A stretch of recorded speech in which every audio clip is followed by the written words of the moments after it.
Today, I'm going to talk about a lot of things about the connection between consciousness and social and cultural events. Just begin. This is a long series, and I'll be talking about this for some time. First, we have to start, as I often say, with the spiritual part of us, the authentic part of us, that part of us that is not conditioned by our parents, our schools, our jobs, our movies, our music, and nothing wrong with all of that. That is normal for human beings. We are fine. I'm not complaining. No, it's great the way it is. Yes, there are problems. There's always problems, but we have also enormous opportunities, and I want to talk about both. A society, a proper society, in my view, needs to nurture our authenticity and spirituality and make us a joyous, happy people who celebrate life and have problems and aches and pains. But through that, we grow. That's the whole point of good and evil, if you want to call it that. Good and evil both are necessary. You cannot have growth without an opponent or something that opposes you, or situations that oppose you.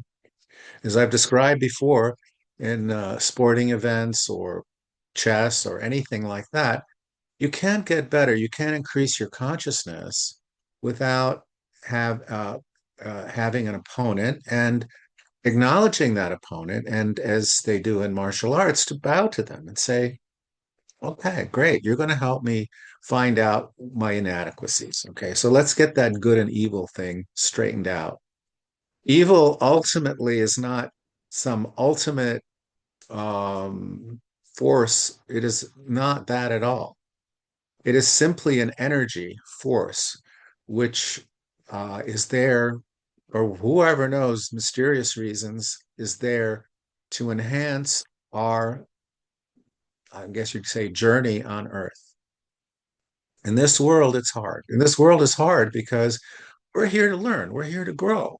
We're not here to just lay back and get high all day, although that's okay too if that's how you can get it. That's how you can get to your life the way you want it. As John Lennon wrote, whatever gets you through the night is all right, all right. And it is. So I'm not going to preach about addictions or about sin or any of that. You do what you need to do. And if you're coming from your authentic side, and if your goal is to display your authenticity, then trust events, trust that the situations around you, the people around you will aid you in that in some way. It's not logical. It doesn't make sense in our normal three-dimensional time-based culture. I know it doesn't, but that's how it works. We're emerging into that world of multidimensional thinking. There's no way around it. Sorry, no way we go back to the old ways. Old time religion? Nah, it's not going to work. Science, as we know it, as a being strictly, if you can't see it, it doesn't exist. Okay. Well, science also tells us if we can't see it, it does exist because we can pick up a full spectrum of vibrations through instruments. So we know that other things exist. We know that cosmic rays, we can pick them up. We know that the atoms are split into various forces and have no real substance. They're just energy. They're just points of energy. And what that energy is still mysterious to physics. And I'm not going to get into the physics. You can go check it out yourself. There's a lot to learn about multidimensionals and probabilities and timelines and everything like that. I am not so much interested in that. What I'm interested in is our daily life, our goals or our missions. So I was talking to someone earlier about mission. Yes, you are in this situation. It's really bad. It's really hard, but and it's been going on for a long time. But your mission in life is to is to be in that battle between good and evil. In this person's case, yes, it kind of is a battle like that. And ultimately, all these things come down to that. And what we're seeing today, which is really beneficial for us, is we're seeing the full lineaments of evil itself. That it's reared its ugly head. And it's funny because people like the war secretary talk about they torpedoed a ship, an Iranian ship, and they're not going to rescue anybody, right? I mean, this is like a full turnaround for the normal American way. Uh, One of the reasons why America was so, I guess, loved in Europe and still is to some extent, but as that's going way down, is because during World War II, the only armed forces that at least attempted to act decently towards the people it's conquered were the American forces. They were not raping and looting. They were not like everybody else was. The French, the English, the less the English, but they were too. My mother was had this very negative experience with the English troops, an English officer, and they just felt they own the world, and they took advantage of their situation in wherever they were. And the English are far from good. The Americans are much at that time were much considered morally better than all the others. The Russians, ugh, even though those they were terrible. The Germans, of course, were terrible. Everybody was just monstrous, but the Americans came in meaning well, even though they suffered losses and spent a lot of resources on this war in Europe. They meant well. Or that's the perception that Europeans had in terms of their interaction with American soldiers. And what happened? Because Americans were like that. They would help the enemy.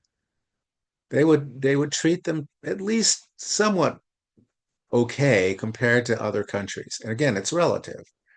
So what happened? Now we're a country, and we're the country after World War II that set up international law, that set up the Geneva Conventions on War. And we have, in recent years, copied the Israelis, who never recognized any international law ever, unless it was to their advantage. We are exactly like them. We'll do anything. We'll torture people.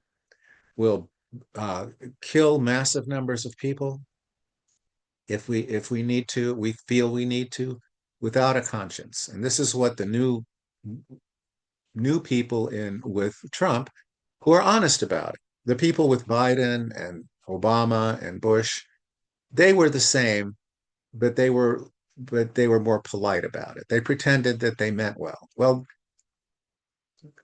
Trump and Hegseth and Rubio and all these characters, they don't mean well. And they're proud of not meaning well. They just want to conquer the world. They want to expand the empire. They view themselves as imperialists. Now, in Bush's day, they viewed themselves as imperialists as well. In Clinton's day, I think the same. But that they wouldn't admit it because most Americans don't really like that. They've had some kind of moral fiber in them. And that's lessened because most Americans today are confused. They have no morality. Maybe some of us oldsters might, but we're confused as well. I mean, to tell you the truth, my generation is neither better nor worse than the younger generation. And I've talked extensively, all kinds of people, all kinds of age groups. We're all confused. We're all like, what the fuck? It's like, what is going on here? And that's fine because that's a good place to be. I've often said for a long time, confusion is a great place to start. Because you're not attached to any particular point of view. All that you know, the confusion, when you feel that confusion, what you need to do is understand that your conceptual framework, as I've been talking about, it isn't working. You've got to find something new. And how are you going to find something new? And we'll talk about that. But first, you have to accept the fact that life is confusing. There's wars all over. We're acting horribly. Everybody's acting horribly, really. But because we're being the Western Empire, the center of the Western Empire, that is America, we're acting as bad as any imperialists, whether it's the Romans, the Ottomans, the Russian Empire, whoever, whatever empire you can imagine, the people in charge of our society, want power. They don't care about peasants. The minimal, they want to, they spend most of their time with propaganda. They'll throw billions of dollars on propaganda. They'll buy up all the all the uh, social media sites, whether it's TikTok, Facebook, whatever. It's all coming together in a very narrow band of people who are basically uh, big billionaires, multi-billionaires, who most of whom have their main allegiance to Israel. Sorry, it's just the way it is. I mean, I love Jewish and I love Jewish culture from the past, at least. But you know, these guys, these guys are the billionaires, not the ordinary people who are just like us. It doesn't matter, Christian, Jewish, Islam, whatever it is. We're all pretty much the same. But the billionaires who've managed to have an ideology, and that's the difference. The billionaires who have control of our financial networks, um, the internet providers, and all that. They're basically very few, and they are their their ideology, their conceptual framework is empire. Some it's the empire, just the Western Empire. Some are more, more European. They want a little more European dominance. Some are more American dominance, and all certainly Israeli dominance or Zionist a lot dominance.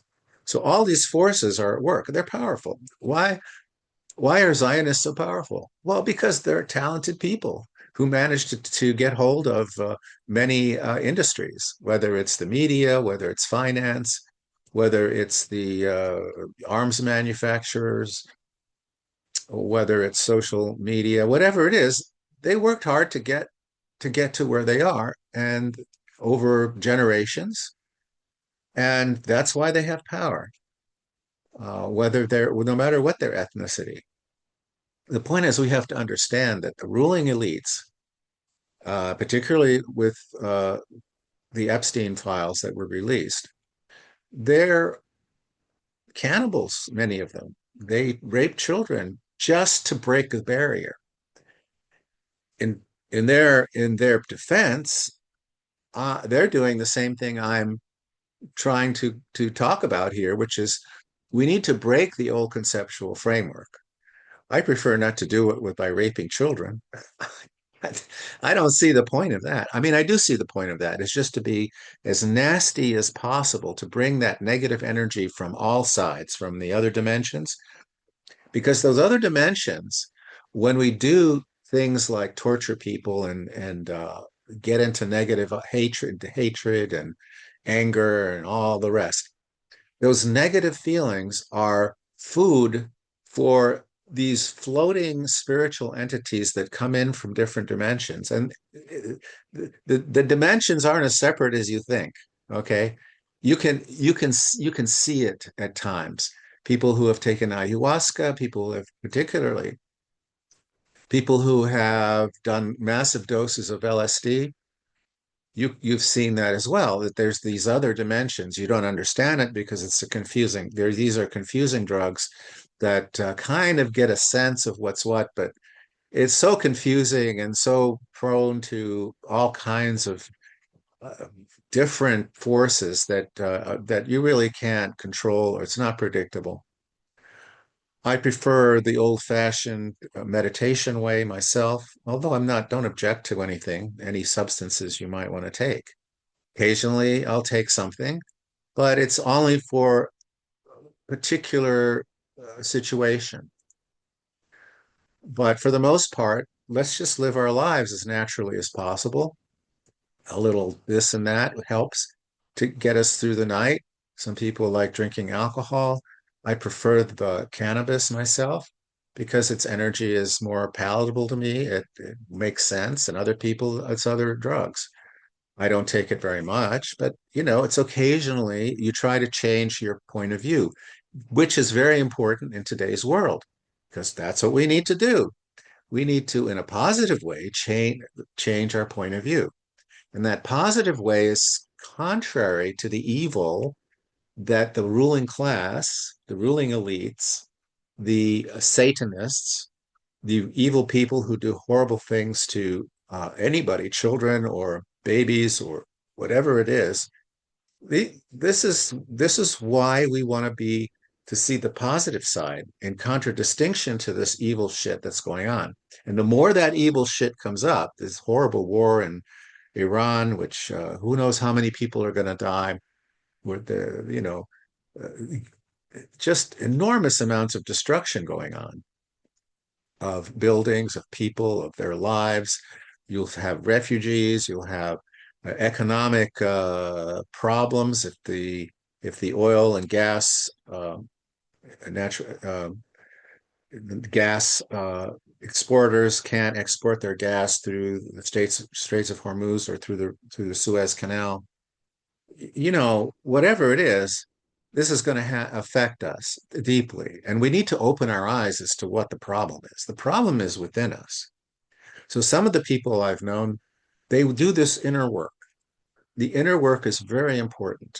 And that is to heal the trauma so we don't keep attracting these negative forces and to be ourselves that guiding light to in ways we don't see, or maybe in ways we see. It doesn't really matter because we live in this multidimensional universe.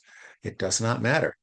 You do something right by your neighbor here, but also you do something right by changing your mind into a positive direction. The people you'll never meet. It creates a kind of force field that allows people to develop spiritually, to develop their authenticity, to develop that precious part of them that we all want others to have and that I want myself to have. It's a work. I'm fine with it. It's effort. You spend effort on that. And to the degree that we have some effect on public policy, and I used to live in Washington for many, many years and been around power, understand it, have met people in that milieu who are like, you know, big deals, but they are in those positions and they need to assert their authenticity and get into their mission in life, which could be to oppose the power elite and then maybe have to suffer the consequences. But you do it when you feel deeply, deeply, deeply that is your mission. And that's what we all need to do. We need to feel deeply what our mission is. My mission has always been in the inner world. That's where I've always functioned, and the relationship between that inner world, the outer world, and the other dimensions that are around us. So in the next series of videos that I'm going to do, I'm going to talk about these polarities of good and evil and how they exist within us and what their sources are. And then we'll be talking a little bit, I think, in the future about history. And so for now, I'm going to cut it short. Uh, be Feel free to ask questions, message me in whatever way you can, whether it's Facebook or YouTube or Substack. And I'll probably be posting these every day, maybe, like I said, maybe 3, 4 times a week. So thank you for your attention, and we'll see you next time.